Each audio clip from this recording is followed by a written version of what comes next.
Hello बच्चों, चलिए प्रश्न को देखते हैं। इसमें कह रहा है कि अवकलन समीकरण x की घात 3 गुना D square Y by D X square की घात 2 जोड़ x गुना D Y by D X की घात 4 बराबर शून्य की कोटि व घात ज्ञात कीजिए।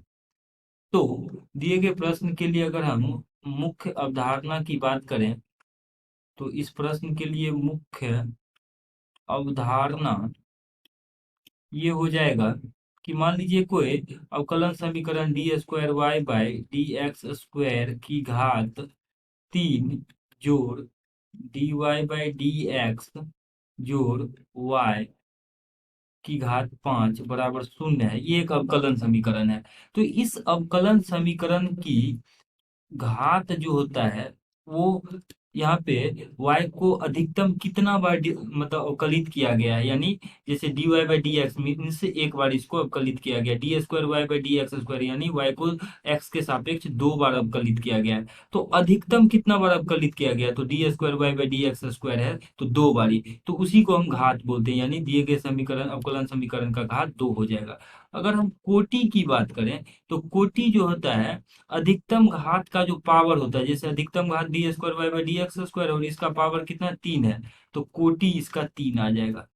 और कोटि के लिए एक और यहाँ पे नियम होता है कि यहाँ पे कोटि तभी परिभाषित होता है जब जितने भी D Y by D X के पद हैं या D square Y by D X square के पद हैं या इसके उच्च घात वाले पद हैं D Y by D X के, वो रैखिक समीकरण में होनी चाहिए, तभी कोटि परिभाषित होती है। अब इसको ध्यान में रखते हुए दिए गए समीकरण का अगर कोटि और घात निकालें तो आ जाएगा एक्स क्यू गुना D square Y by D X square की घात दो जोड़ एक्स गुना D Y by D X की घात 4 बराबर शून्य है।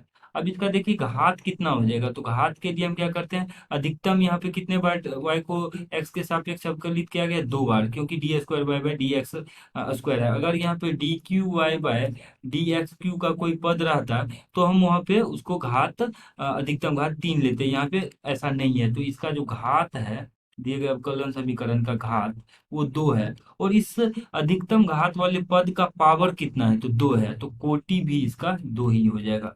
और कोटि यहाँ पे परिभाषित भी है क्योंकि D Y by D X का जितना भी पद है वो रैखिक समीकरण में है। तो इस प्रकार से हम देख सकते हैं कि दिए गए अवकलन समीकरण का घात भी दो है और इसका कोटि भी दो है, और यही हमें दिए गए प्रश्न में निकालना था।